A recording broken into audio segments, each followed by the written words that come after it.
লাইলাতুল কদর বা শবে কদর এটা সারা পৃথিবীর সব অঞ্চলে একযোগে একসঙ্গে একটা রাতেই হয়, নাকি এক এক অঞ্চলে মানুষের লাইলাতুল কদর এক এক রাতে হয়ে থাকে? এ বিষয়ে আমরা অনেককে প্রশ্ন করতে দেখেছি। মূলত রমজানের শেষ দশকের বেজোড় রাতগুলোতে লাইলাতুল কদর হওয়ার সম্ভাবনা বেশি থাকে, আর শেষ দশকের যে কোনো রাতেও লাইলাতুল কদর হতে পারে, এটি বিভিন্ন হাদিস থেকে আমরা বুঝতে পারি।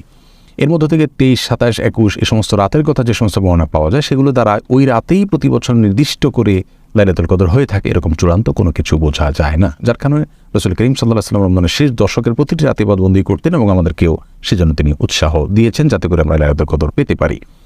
এখন কথা হলো, সারা পৃথিবীতে একযোগে একটা রাতেই লাইলাতুল কদর হয় কিনা? এর উত্তর হলো হ্যাঁ।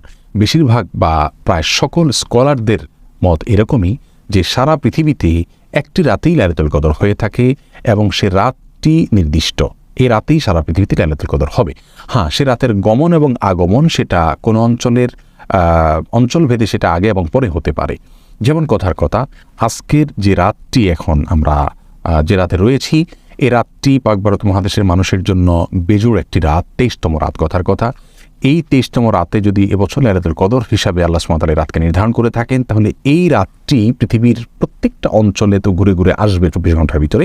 এই রাতটি যে অঞ্চলে যখন আসবে, সেটা আমাদের রাত শেষ হওয়ার কয়েক ঘন্টা পরে শুরু হোক অন্য কোনো অঞ্চলে, অথবা আমাদের রাত শুরু হওয়ার আগে কোনো অঞ্চলে শেষ হয়ে গেছে, এই রাতটি 24 ঘন্টার ভেতরে যে অঞ্চলে যখনই থাকবে তখনই লাইলাতুল কদর হবে। এবং ফেরেশতাদের আগমনের কথা বলা হয়েছে, যখন যেখানে রাত হবে সেখানে ফেরেশতাদের আগমন এর বিষয়টি ঘটবে। এমডি ইমরান মোল্লা আপনি লিখেছেন, একজন মুসলিম বোন খ্রিস্টান ছেলেকে বিয়ে করে ধর্ম পরিবর্তন করেছেন। এখন তিনি 5 মাসের অন্তঃসত্ত্বা। তিনি ভুল বুঝতে পেরে ইসলামে ফিরতে চান, কিন্তু ভাবেন এতে স্বামীর সাথে প্রতারণা হবে, আর আল্লাহ শিরক মাফ করেন, প্রতারণা নয়। তার বিশ্বাস মন ভাঙা মানে মসজিদ ভাঙা সমান।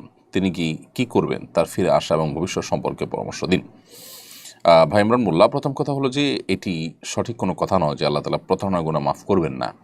আল্লাহ তাআলা সকল গুনাহই মাফ করবেন। মৃত্যুর আগে মানুষ যে কোনো গুনাহ থেকে তওবা করবে, আল্লাহ তাআলা তার সবগুলোকেই ক্ষমা করবেন। আল্লাহ তাআলা বলেছেন, ওয়াতুবু আইয়ুহাল মুমিনুন ওয়াতুবু ইলাল্লাহি জামিআন আইয়ুহাল মুমিনুন, হে ঈমানদাররা তোমরা সবাই আল্লাহর কাছে তওবা করো, আল্লাহর দিকে ফিরে আসো।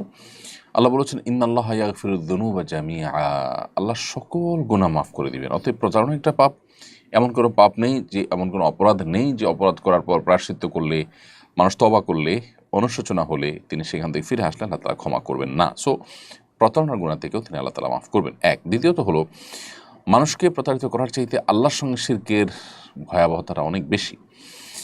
আর তৃতীয়ত কথা হলো যে অমুসলিম যে ছেলের সাথে তার বিয়ে হয়েছে, সে বিয়েটা আসলে সংগঠিত হয়নি, অর্থাৎ শরিয়া দৃষ্টিকোণ থেকে সেটা কোনো বিয়েই হয়নি। আজকাল যে সমস্ত খ্রিস্টান আছে, বেশিরভাগ খ্রিস্টানরাই আসলে না যথাযথ খ্রিস্টান এবং না তাদেরকে আহলে কিতাব বলার মতো পর্যায়ে তারা পড়ে। সো এরকম মানুষদের সাথে বিয়ে হলে সে বিয়েটাই বিশুদ্ধ হয় না। অতএব যে ব্যক্তি আপনার স্বামীই নন, যার সঙ্গে বিয়েটা আপনার বিশুদ্ধ হয়নি, সেখানে আপনার প্রতারণার প্রশ্নটাও আসে না। অতএব তার সঙ্গে বরং আপনার এখন যে সম্পর্ক আছে সেটা অবৈধ সম্পর্ক, সেটা থেকে সরে আসা আপনার জন্য আবশ্যক। আমাদের অনেকে দিন সম্পর্কে, ইসলাম সম্পর্কে বেসিক ধারণা না থাকার কারণে এই ধরনের নানা ধরনের ধোঁয়াশাপূর্ণ বিষয় আমাদের মাথায় আসে এবং বিভ্রান্তিতে আমরা পড়ে যাই। অতএব আমরা আশা করব যে আল্লাহ তাআলা তাকে হেদায়েতের পথে ফিরে আসার তৌফিক দিবেন এবং তাকে আমরা আহ্বান করবো ইসলামের পথে ফিরে আসার জন্য, না হলে অনন্তকালের জাহান্নামের যাত্রা নিশ্চিত হয়ে যেতে পারে। আল্লাহ আমাদেরকে সবাইকে হেফাজত করুন। অনেকেই সংবিধান পুনর্লিখনের দাবি করছেন। সংবিধান পুনর্লিখিত বা সংস্কার হলে আমাদের সংবিধানে কী কী সংযোজন বিয়োজন কামনা করেন আপনি? মোট কথা, কেমন সংবিধান দেখতে চান? দেখুন, সংবিধান পুনর্লিখন হলে, সংবিধান নতুন করে সংস্কার করে নতুন আঙ্গিকে সংবিধান যদি তৈরি করতে হয়, তাহলে সেক্ষেত্রে প্রথমত সেখানে সংখ্যাগরিষ্ঠ মুসলমানদের মূল্যবোধের প্রতিফলন আমি দেখতে চাই। সংখ্যাগরিষ্ঠ মানুষের চিন্তাধারা এবং তাদের মূল্যবোধ যদি সেখানে প্রকাশিত না হয়, প্রতিফলিত না হয়, তাহলে সেক্ষেত্রে সেটি আসলে গণমানুষের সংবিধান হতে পারে না। আমরা আমাদের সমাজে বরাবরই দেখি যে সংখ্যাগরিষ্ঠ মানুষের উপরে সংখ্যালঘিষ্ঠ মানুষের চিন্তাধারাকে আরোপ করে দেওয়া হয়।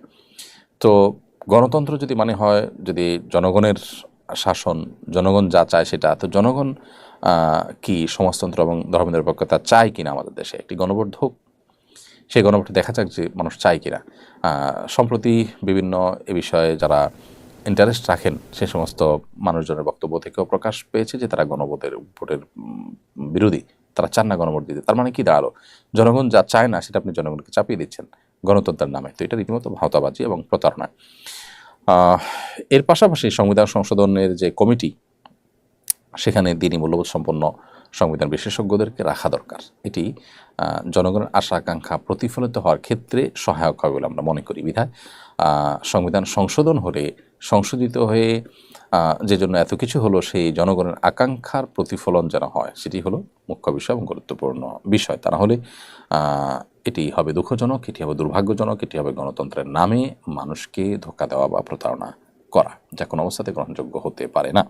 সমাজের সংখ্যাগরিষ্ঠ মানুষের চিন্তাধারা মূল্যবোধকে ইগনোর করে একটি সমাজ, একটি দেশ কখনো এগিয়ে যেতে পারে না। মালয়েশিয়ানরা তারা সংখ্যাগরিষ্ঠ মানুষদের চিন্তাধারা 60-65% মাত্র মুসলমান, সেটাকে ধারণ করে তারা কিন্তু অনেক দূর এগিয়ে গেছে। বিধায় সমাজের মূল অংশ বা বড় অংশটাকে আপনি যদি আস্থায় না আনতে পারেন, কোনো দিনই দেশকে আপনি এগিয়ে নিতে পারবেন না।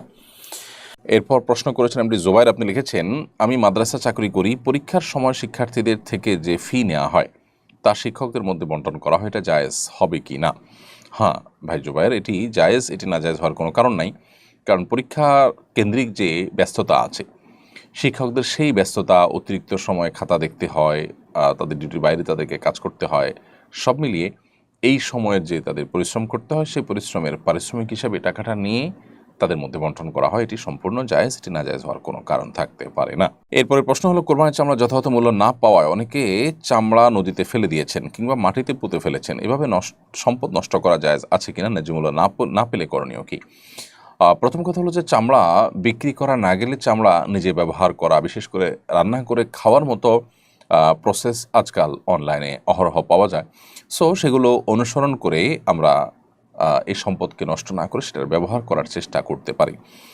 দ্বিতীয়ত কথা হলো, যদি সেরকম কোনো স্কোপ না থাকে, সুযোগ না থাকে, সেরকম সময় বা আপনার সার্বিক সুযোগ যদি না থাকে, তাহলে সেক্ষেত্রে কেউ যদি মাটিতে পুঁতে ফেলে তিনি গুনাহগার হবেন না ইনশাআল্লাহ। কারণ এটা তারপরে একরকম বোঝার মতো, কেউ যদি সেটা গ্রহণ করার মতো না থাকে, নিজে ব্যবহার করার মতো সুযোগ তার না থাকে সেভাবে, তাহলে সেক্ষেত্রে মাটিতে পুঁতে ফেলাটা নাজায়েজ হবে না। তবে এখানে যথাযথ কর্তৃপক্ষ যারা আছেন তাদের বিরাট বড় একটা দায় চলে আসে যে এত বড় মূল্যবান একটি সম্পদ, সেটিকে যথাযথভাবে সংগ্রহ করা, সেটা যথাযথ ব্যবহার করার ব্যাপারে তাদের আরও জোরালো ভূমিকা থাকা দরকার, যথাযথ ভূমিকা পালন করা দরকার।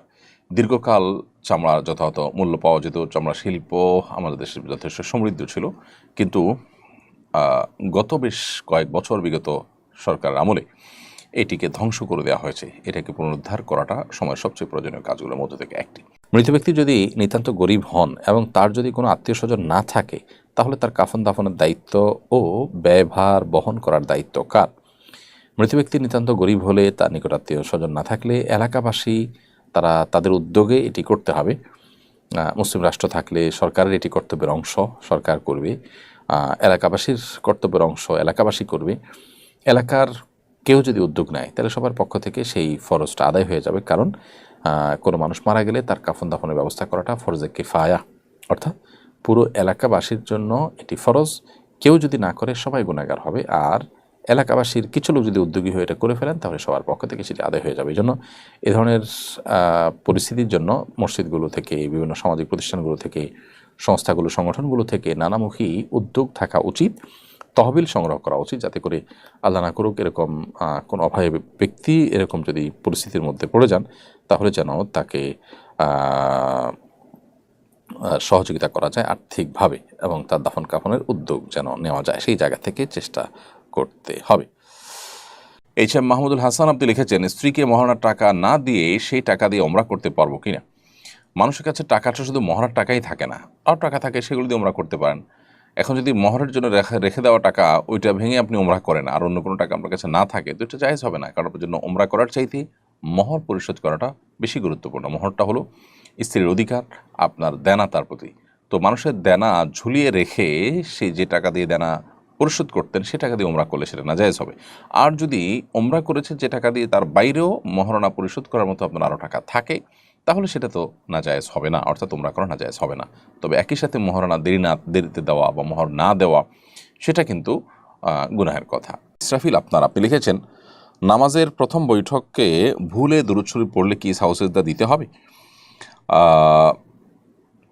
এর উত্তর হলো যে নামাজের প্রথম বৈঠকে যদি ভুলে দেওয়ার পরে আপনি আত্মাহিয়াতের পর দুরূদ শরীফ পড়ে ফেলেন, তাহলে শেষে সিজদা সাহু দিতে হবে ফোকায়ে আহনাফের মতে। ফোকাহে হাম্বলি যারা আছেন, হানাবেলা ফকি যারা আছেন, হাম্বলি ফকিদের মতে, সৌদি আরব উলামায়ে মতে দিতে হবে না। আর হানাফি উলামায়ে কেরামের মতে, বাংলাদেশের বিষয়ক মানুষ হানাফি থট ফলো করে থাকেন, সেই থট অনুযায়ী সিজদা সাহু আপনাকে দিতে হবে এবং আল্লাহুম্মা সাল্লি আলা মুহাম্মদ এটুকু বা এর বেশি অংশ পড়ে ফেললেই আপনাকে সিজদা সাহু দিতে হবে।